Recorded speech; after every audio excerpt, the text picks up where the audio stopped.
Indeed, yeah. I want to talk to you about dynamical instabilities in the planet formation, circumstellar disks. And actually, I would like to start with an advertisement. We're hiring postdocs. We're hiring up two.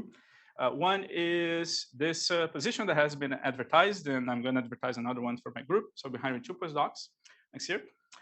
This is Las Cruces, if you haven't been there, the beautiful Oregon Mountains, and this is our group. But I guess that a much better incentive for people here in this room to consider a postdoc there in New Mexico is, I guess, the price of rent. I heard that the average rent in New York is like 4,000 right now. There's average rent there in Las Cruces. So, there you go.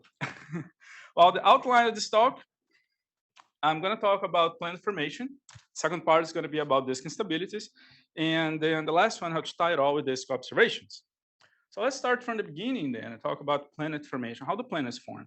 So first, for the people who do not work in the field, I'd like to give a brief introduction to the numbers that we deal with so that you can have a feeling for what these protoplanetary disks look like. So they are objects that have a density of about 10 to the 13 to 10 to the 15 particles per cubic centimeter.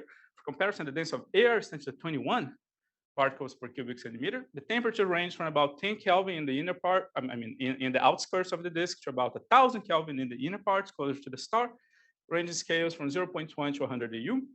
And the masses range from 10 to the minus 3 to 10 to the minus 1 times the mass of the sun. Right? And this is the basic view of how planets form. Planets form in disks of gas and dust. Right? You have interstellar dust. Right?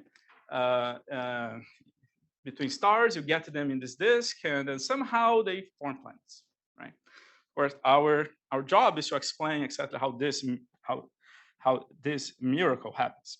Well, of course, we know a little bit more than that. Essentially, if you start from the micron-sized grains that you find in the ISM, you can grow them by coagulation, right? Heat and stick mechanisms up to about millimeters, centimeter in size. And then if these objects grow beyond the kilometer size, gravity comes to assist, right? And if they get very, very big, then they accrete gas from the nebula and become gas giant planets like Jupiter. But in the middle, then, there is something here happening, maybe something, right, that we are not exactly sure exactly how that would be to breach the sizes then from centimeter sizes to kilometers. Because at this point, these objects don't have enough mass to attract each other gravitationally, right? But they are already too big to keep growing by heat and stick mechanism. So we need something else. What is this something else? For that, we needed to find collective mechanisms to assemble the pebbles and then grow them to the sizes of planets. Now, there is another problem here too, is that the gas and the pebbles are moving differently in the disk.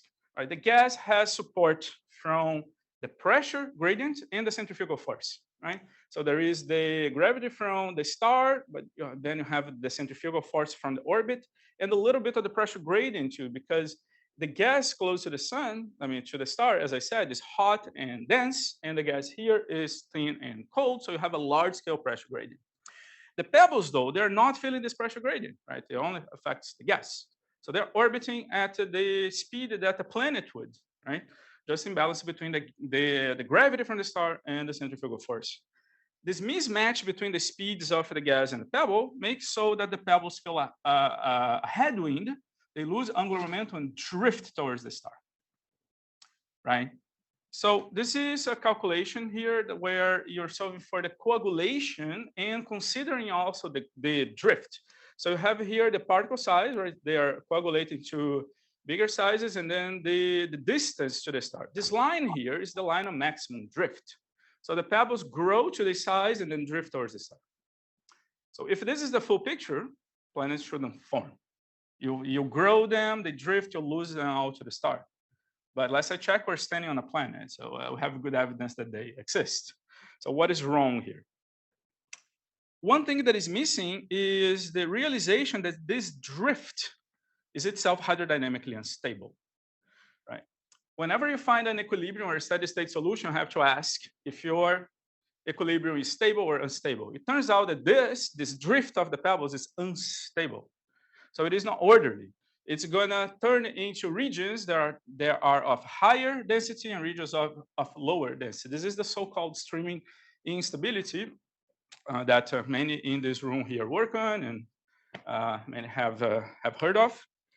What's going on in here is that you have the drifting, you have a drift, sorry, let me replay this. It's buffering.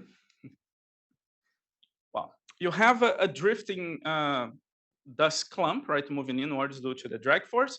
Because it is moving inward, the Coriolis force will deflect the dust clump. So then what you have is that the gas now, instead of giving you a headwind, it's giving a tailwind. It is giving angular momentum to the clump. It will make then the clump move outwards and then reinforce the dust clump. And that's how then you have this traffic jam that will make the density of the clump go up. And still buffering.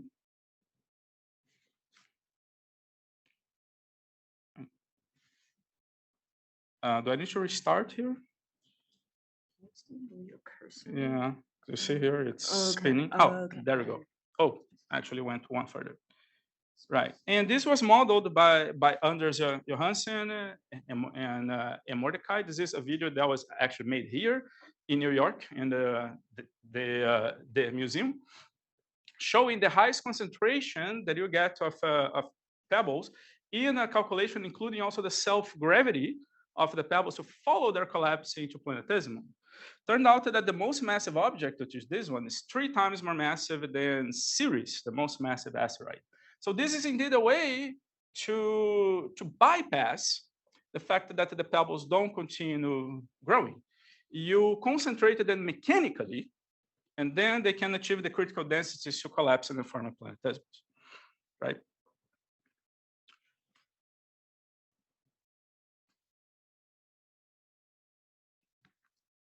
Well, this is good news then, because we think that there is some sort of turbulence happening in disks. This is a calculation done by Mario Flock now in Heidelberg in Germany, showing what I call the magneto-rotational instability in protoplanetary disks. It's an instability that happens when the disk is magnetized, right? You have here the disk being completely magnetized. This is ideal MHD. The shear in the disk will make the magnetic energy grow, and then you set the whole disk in turbulence. It was showing the RMS speeds, and now in blue here showing the degree of magnetization. So the white parts are less magnetized, the dark parts more magnetized. Right? So this is a very good way to lead to turbulence in disks, and that is good news, because if you need the transients to capture the dust in for long enough times to collapse them to planetesimals, this is exactly what turbulence does. Turbulence is a way to generate lots of transient high pressure regions all over the disk, right? And then in each one of these high pressure regions, you would be able to concentrate the dust, right? So this is a calculation that I did, throwing pebbles in a model that had the magnetorotational instability in the gas phase. What you're seeing here is the dust. So what you see is that soon the pebbles get caught in the overdensities of the gas, and the brighter areas are supersaturated with pebbles, and then eventually it would lead to collapse, right? And then form a planetesimal. So all seems to be fine, except that there is a big problem in this picture. Because if you need a mechanism to generate turbulence in disks, that depends on the magnetization. Magnetization is not going to be achieved in vast swaths of the disk, because these disks are cold, right? So if you have a mechanism that depends on the magnetization, you also need ionization. In the inner part, there is enough ionization because the disk is here. I mean, the gas here is hot enough to be ionized by collisions, right? The molecules hitting each other lead to sufficient ionization. And in the outer parts, even though the disk is cold, the column density is thin enough that X-rays from the star and cosmic rays from the galaxy can go all the way through and give you ionization for the whole column of the disk. But in this region here, shaded brown, the disk is going to be too cold and too dense to be ionized either way. It's not going to couple to the magnetic field. The magnetorotational stability is not going to happen there. So I was interested in that and to see what would happen here if we model this hydrodynamically. Also because this is precisely the region where we expect the planets to form. It goes from about 0.1 AU to about 30 AU. That's where the planets in the solar system are. So if we want to form planet in this region and we need some turbulence to concentrate the dust, we need to find something else. So I wanted to model hydrodynamically what would be happening in this dead zone. So this is one of the earliest models that I ran about this problem, showing here that there's something funky happening in the borders, right, of this dead zone. So you see, this is breaking in some sort of instability, and so now this inner one is also showing signs that it's something interesting is happening there. So this was done in a purely hydro model. You can model that also in an MHD calculation. That's a work I did here also in New York City with Mordecai. We magnetized the inner part of the disk, and then we had a dead zone, a resistive outer disk. And you see that in the border between the two regions, there is something happening there too. The same thing that we saw in the previous calculation. If you model it long enough, you see that there is some interesting dynamics happening there. You form this giant entity in here. This is a vortex. This is happening because you have an extra shear in this boundary between the active region, the region that is magnetized, and the region that is not magnetized. And whenever you have extra shear in the boundary layer between two fluids, you excite the Kelvin-Helmholtz instability. You have a mode here, so you have the shear. So this part of the wave is traveling faster than this part of the wave. You change the shape of the wave front, and then it will tumble into these billows. And that's what you see here. Example of Kelvin-Helmholtz instability in the atmosphere, between the atmosphere and the clouds. And vortices, they are ubiquitous fluid mechanics phenomenon. You find them pretty much everywhere. You find them in the atmosphere of the giant planets, find them as hurricanes on Earth, as whirlpools in the ocean. And this is one of the most beautiful phenomena in fluid mechanics, the von Karman vortex street. You see here the vortex street on the flow in the atmosphere, to where the obstacle here is the column of air over an island. And so you find these things everywhere. And vortices have a very good property for planet formation, is that they also behave like high pressure regions that will help trap the dust. Essentially, the same thing that was happening that will lead to a drift of the pebbles in a protoplanetary disk is happening in a vortex too. In a vortex, you have what are called geostrophic balance, which is a fancy word just to say that the Coriolis force is being balanced by the pressure gradient. And then as a pebble enters it, it doesn't feel the pressure force. It's not only the Coriolis force and the centrifugal, but also the gas drag. And the gas drag will make them spiral towards the center. This is what you're seeing here. This is a model of the pebbles, but in a calculation where we had a vortex in the gas phase. So the pebbles are drifting towards the center, but there is no star there to burn the pebble in flames, right? So they just accumulate more and more and more and more, right? So it's a very good way to form planets. The grains will not feel the pressure gradient, they sink towards the center, accumulate, and then you can form very high mass objects in there. So this is a paper that I am working on right now, following the gravitational collapse of the pebbles into planetesimals. So here you see 3 snapshots in time, right? This is after 2 orbits, so big T here is 1 orbit, after you add the pebbles in the calculation. You see here the vorticity in the gas tracking, right? The degree that the gas has vorticity, and the pebble column density in here. So you see this accumulation where the vortexes, and these dots are protoplanets that formed in this calculation. So already after 2 orbits, they already formed some of them. After 5 orbits, they form and they leave the vortex. You have many of them. After 12 orbits, they're pretty much everywhere. Right? And when you compute the mass function, how many of these protoplanets you formed at each, so these are 3 calculations at 3 different resolutions, from 128 cubed to 512 cubed. The green ones, 128, 256, 512. You see that you have a convergence here for the higher masses. And as you increase the resolution, you form more and more of the low mass ones. Right? This is the cumulative mass distribution. You see that it follows a power law here in the initial mass function of index 1.6. But the masses, look at the masses that we're forming here. So first, when you do these calculations, we use unitless, right? So I was measuring the masses in gravitational masses. All right, so 10 gravitational masses, 20 gravitational masses, and making this plot. Okay, like let me convert that to physical units, and bam, like look at in Earth masses how big these things get. So this goes here from so 1 Earth mass, right? This is Mars mass. This is the Moon mass, right?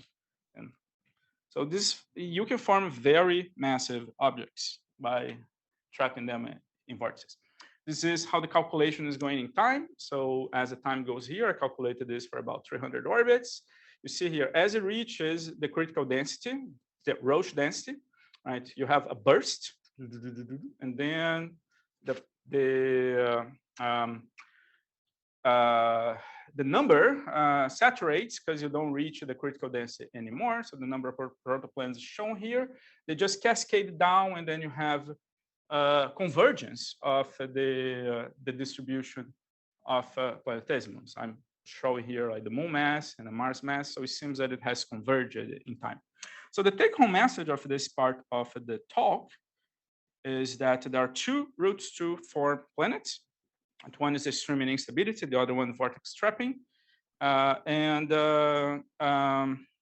One seems to happen in the active zone, the other one in the dead zone. And we still don't know yet how turbulence helps to concentrate, how turbulence will interact with the streaming instability. If it's going to help concentrating the pebbles at the larger scales of the flow, as we see here, right?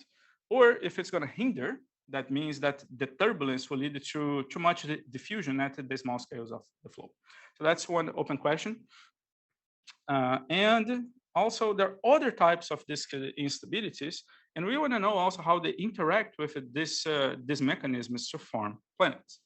So I'm going to pass now to this second part of the talk, discussion of disk instabilities. We know that, as I said, yes. You have a question? Yeah, it's a question. Thank you. Just wondering. I don't know this at all. Like, is there any differences in the output of the different formation scenarios? Mm-hmm. Do it right. forms planets differently in terms of the output? Mm-hmm. Mm-hmm. Yeah. So as I said, I was surprised about how big the masses here are. Streaming instability is forming objects in the calculations that range between 10 to the minus 6 to about the mass, 10 to the minus 6 times the mass of the Earth. So it's about 0.1 series mass, right, to a few times series mass. The formation mechanism, the streaming instability formation mechanism seems to saturate at about 10 times the mass of series. No calculation has seen masses higher than that. So series about 10 to the minus 5, 10 to the minus 6. So it should be around 10 to the minus 5. So 2 orders of magnitude less than this. This mechanism here is forming much more massive objects, right? Yeah. But thanks for the question. That was something that I was thinking here. If this is even converged or not. In fact, I ran lower resolution models of this some 10 years ago, and also saw moon mass objects, Mars mass objects, but in global disk models where the resolution was much less. So one of the things that I was wanting to find here, I mean, to check with these 3D models, is if we would find lower masses, if we would find convergence at the lower mass, and we still don't find, and the masses that we form are still moon mass and Mars mass, right? So yeah, like 10 years ago, I was saying, like low res. Yeah, I mean, we put high res and we still find the same thing. It seems, yes. But this calculation, yeah, I ran also one of 1,028 cube. It's been running for some months. And so I need more computer power. Right. Thank you. Right. So back to the dead zones. What is going on? So you saw that the disks must have a magnetized active zone and it must have a non-magnetized dead zone.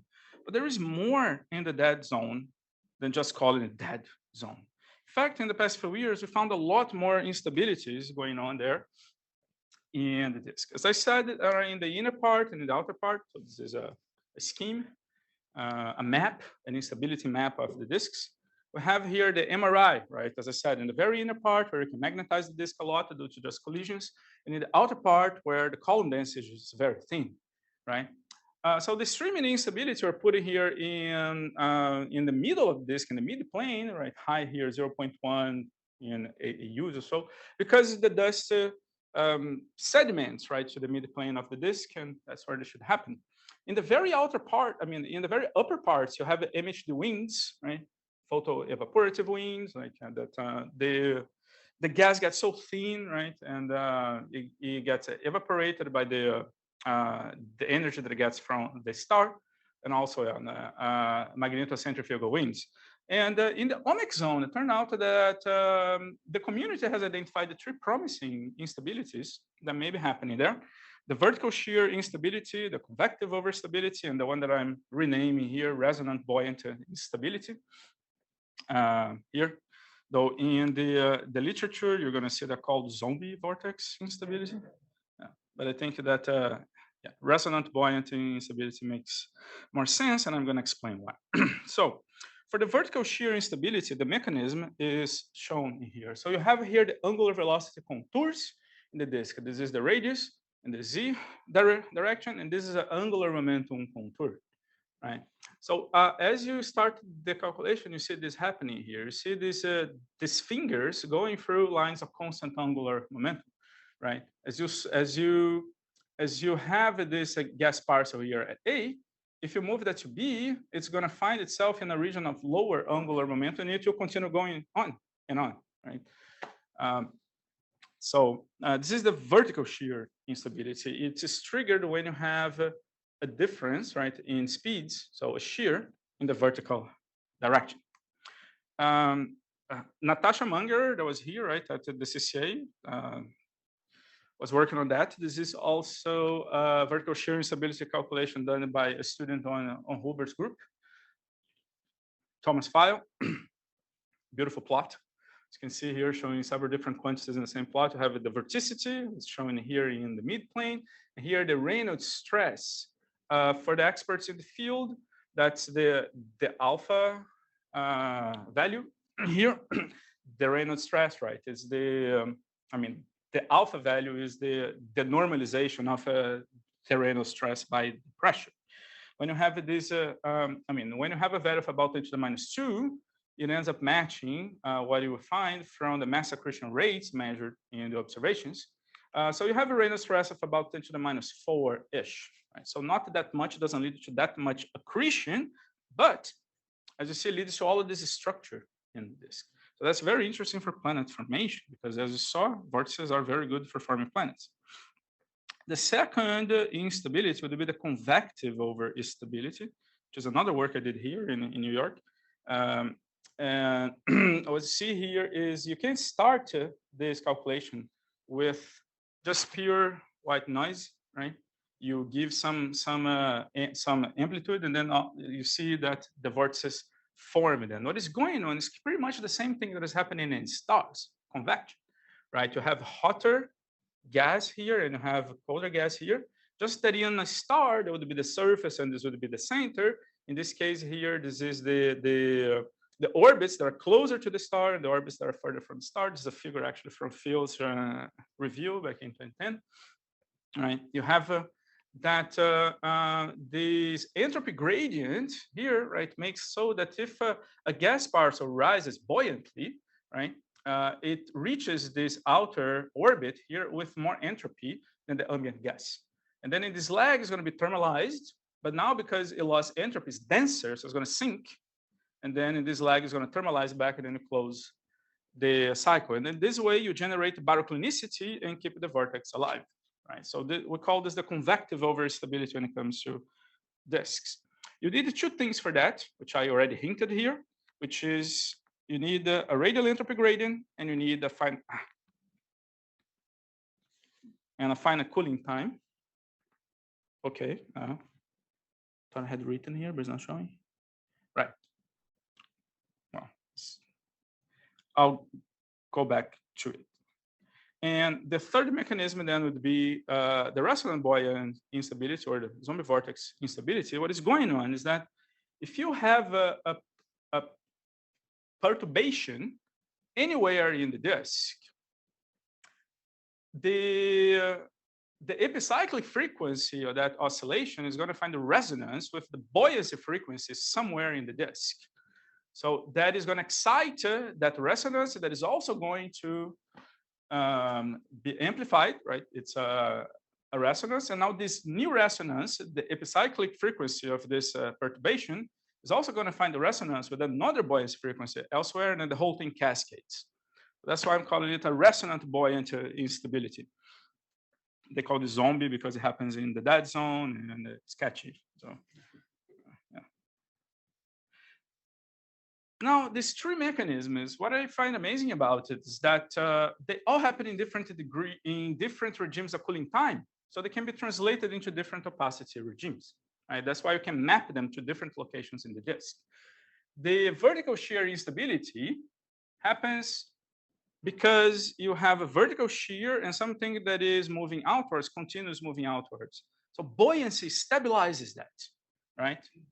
An entropy, a stable entropy gradient will make that stabilized. So in fact, the most unstable mode is isothermal. The vertical shear instability will happen mostly when you have very fast cooling times, right? The resonant buoyant instability is the opposite regime. You need a resonance between the epicyclic frequency and the buoyancy frequency. So it's only going to happen for more adiabatic regions of the disk. You need the buoyancy for that to happen. And the convective overstability is in between, in finite regimes of cooling time. So this happens when the disk is isothermal, this happens when the disk is adiabatic, and this in intermediate ranges of cooling time. You can translate that to different regimes of opacity and map it into different regions of the disk, which is why I showed them in this progression, right? This is in the inner part, more massive, like more, the density is higher, more optically thick. The vertical shear in the outer part where it's more optically thin. Right. And even more amazing for planet formation is that they all saturate into vortices. So this will be the take-home message of this second part of the talk. Right? The vertical shear instability saturates into vortices. The resonant buoyant stability also saturates into vortices, and the convective overstability also. So we have these three different mechanisms to generate structures in the dead zone of disks, and they all lead to vortices.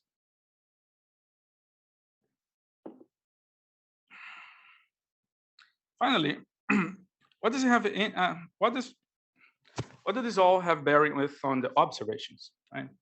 So this is H.L. Tau, as you all know and we all know and love. H.L. Tau is an example of a transition disk, right? So a transition disk is it's a name that confused me a lot when I started working in this field. I was like, what transition into what, right? Well, turned out that a transition disk simply means that it's a disk with a hole.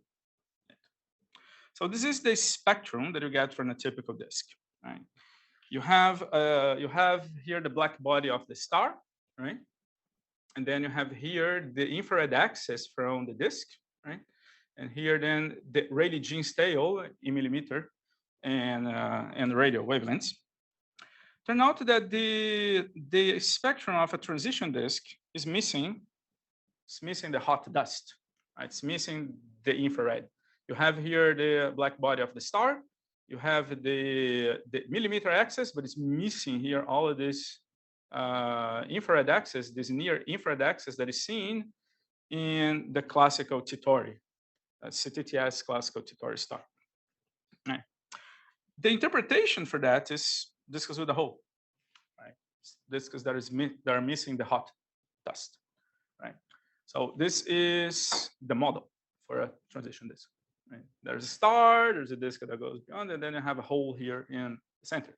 So a model density map here, you pass that through a radiative transfer code, and that's what you get, right? You have here these inner parts, right? This ANSI, and then the hole in the middle. Well, turn out that there are, then I have to explain, right, where this hole comes from. The nomenclature transition was because it was thought that the main way to generate this gap here, this hole, would be by photo evaporation.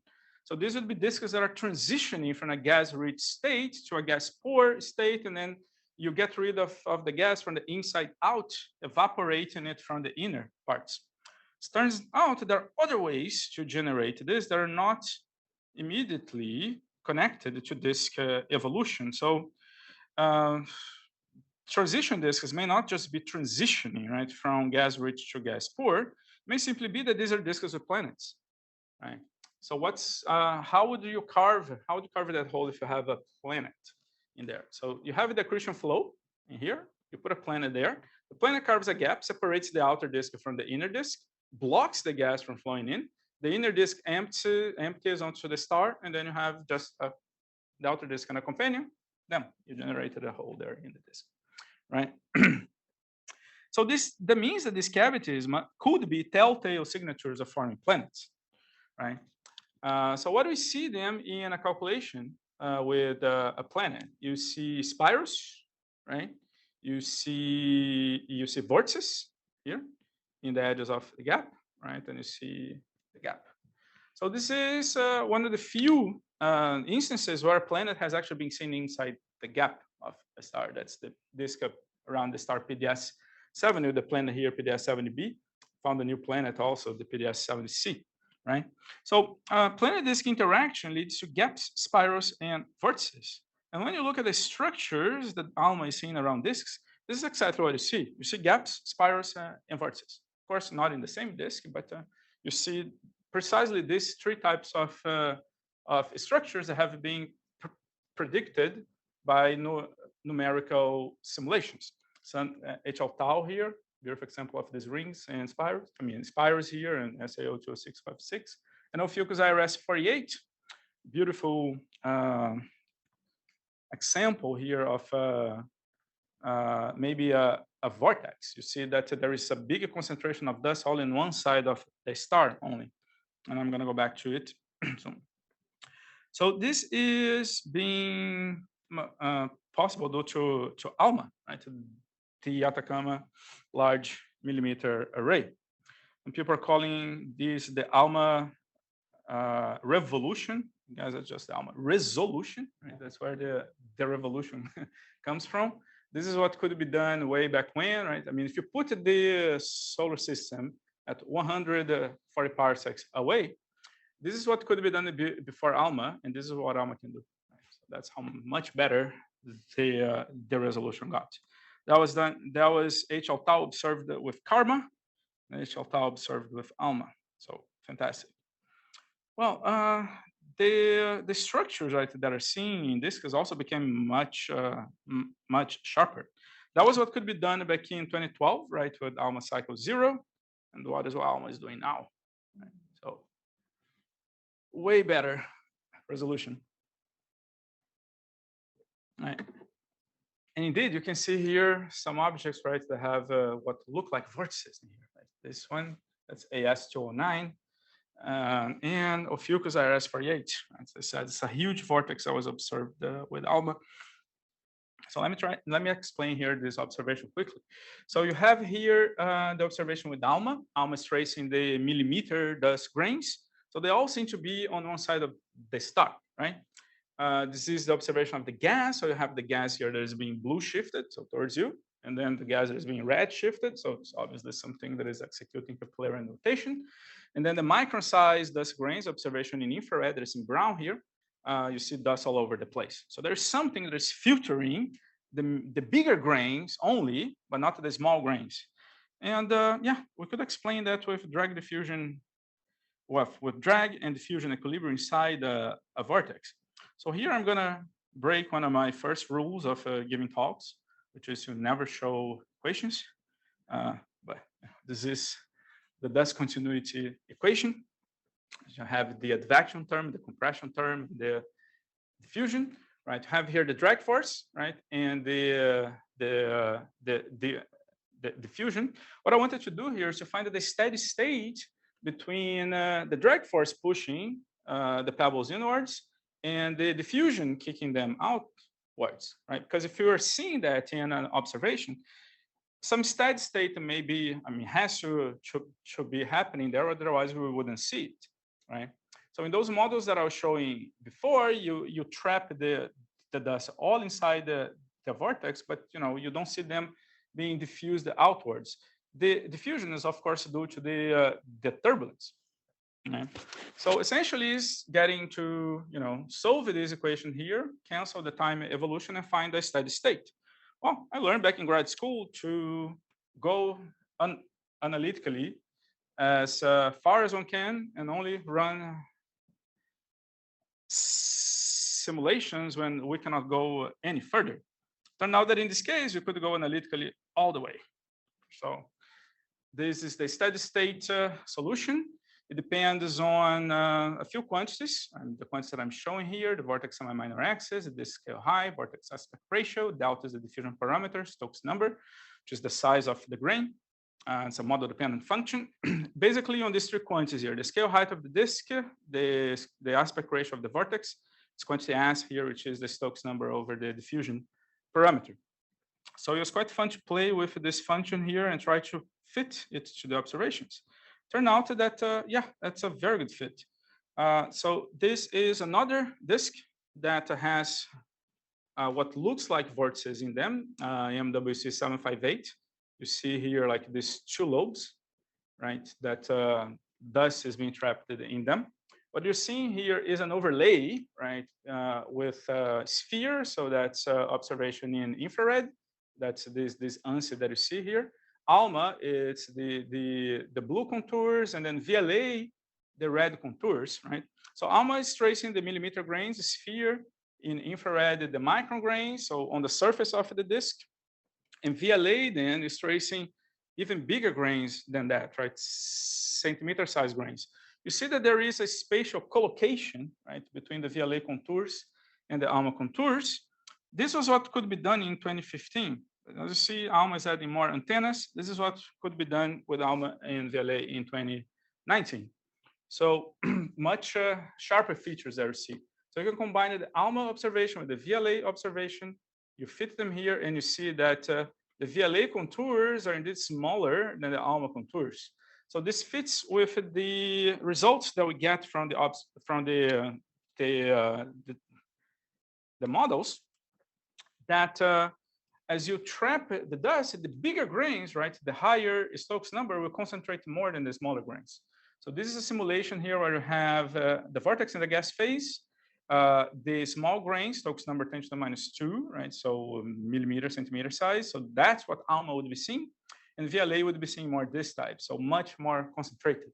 So this fits quite well with the observation. They are calling this analytical vortices, seen then in MWC 758. So take home message here, vortex trapped dust in drag diffusion equilibrium explains the observation. So concluding, what is in the future? So nearly all nearby disks observed at sufficient resolution show substructures, right?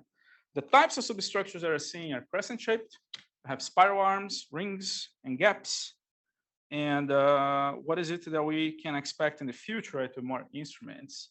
Lots of people are super excited about JWST. I am too, but I want to have more resolution. So in fact, I'm excited about next generation VLA, right? I want to get here to this part so that we can see even more stuff, right?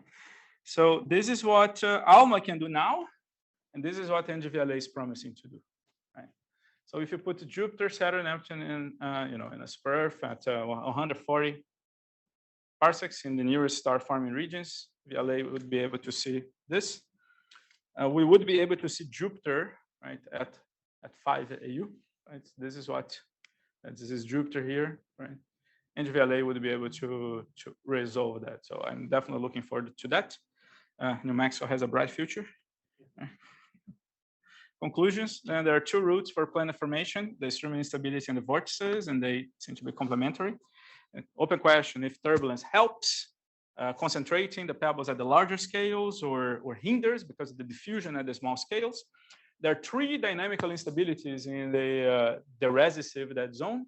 They operate in very different regimes of opacity, therefore in different regions of that zone, but they all saturate into vortices. So super curious about how they form planets. And dust trapped in drag diffusion equilibrium in these vortices seem to explain some of the observations. These are some of the open issues, right? Are the dynamical instabilities responsible for the observed crescents in the observations?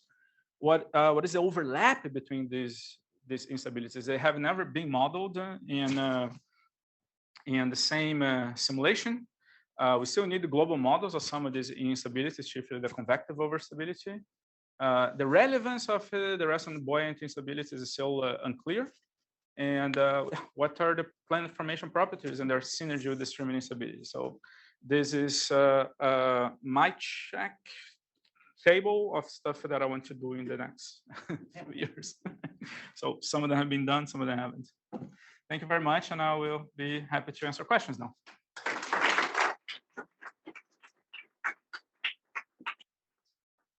Okay, so yeah, we're now ready for questions. People on Zoom, feel free to type in your question in the Zoom chat. Really nice talk. I learned a lot, actually. On does turbulence help or hinder? I mean, what would it take to answer that question? Like, could you do a numerical experiment where you change the level of turbulence in the disk? Is it a resolution issue? Like, how would you go about designing a numerical experiment to try to answer that? Yeah, well, excellent question. Thank you. Indeed, yeah. One of the guys in the collaboration, so this is the TCAN collaboration, the TCAN that we got in 2020. Orkan, actually, that's he's in Ames. That's what he's doing right now, actually. So the model that he's using to answer that, yeah, it is a streaming instability calculation and indeed throwing more resolution at it, and then also using particles of different sizes. And that's quite interesting to see the results that we are seeing from them. Indeed, what we see so far is that this continues happening, right? To have the trapping of the bigger grains in the bigger eddies of the simulation, but there are eddies all over, right? Like that's what turbulence does. There are eddies at scales that the bigger grains are expelled from them, not captured. So these grains that get expelled from the small eddies end up concentrating between eddies, like not in them. So there may be even another way to form planetesimals that has been called in the literature turbulent concentration. So yeah, the main question then would be to see what is the relative importance of this method to form planets, the discriminated instability, or the turbulent concentration, the capture of bigger grains in between small eddies.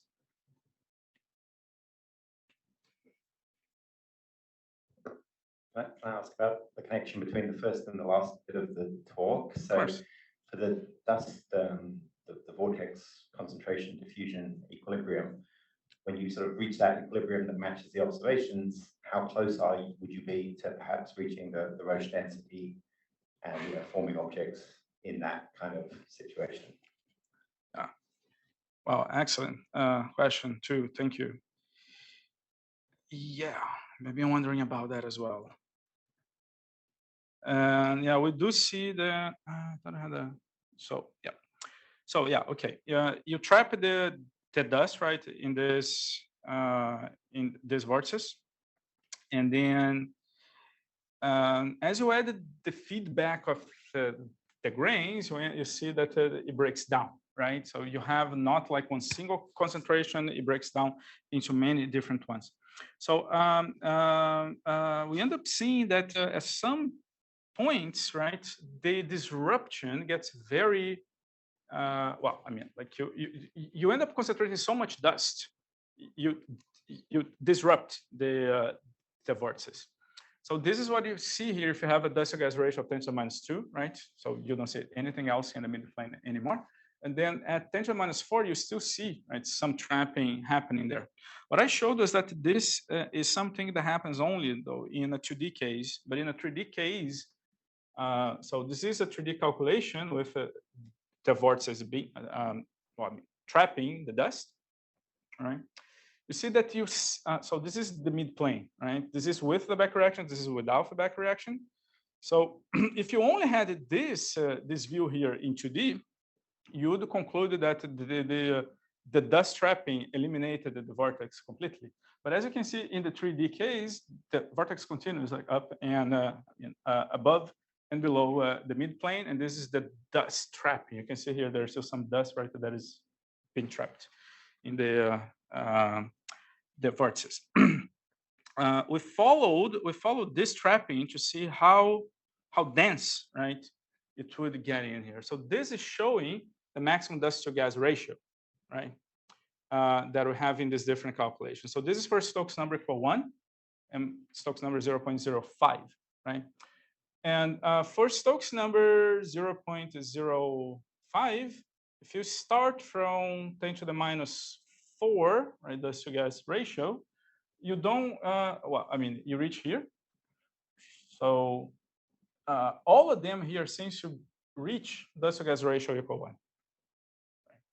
Yeah, it takes, I mean, it doesn't go much beyond that, but it gets to dust to gas ratio 1.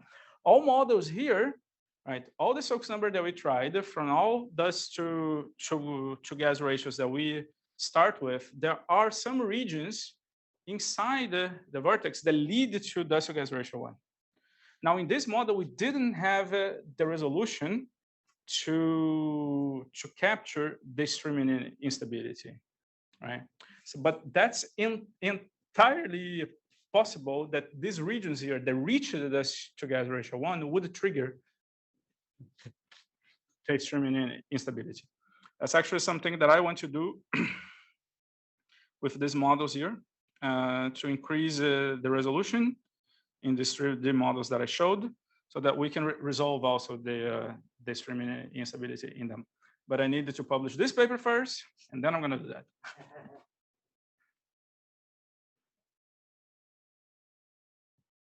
Great talk, Vlad. I'm wondering how much of this can we steal and apply to the outer dusty regions of AGN disks, because this sort of stuff has to apply. Right. In other parts of the disk. So what can we do? Yeah. I was a postdoc in New York here, 10 years ago, and I heard the same question from Barry, and then there's a whole new field about this. Great, yeah, I'm curious about that too. Yeah, so how much of this, right, can we apply to AGN?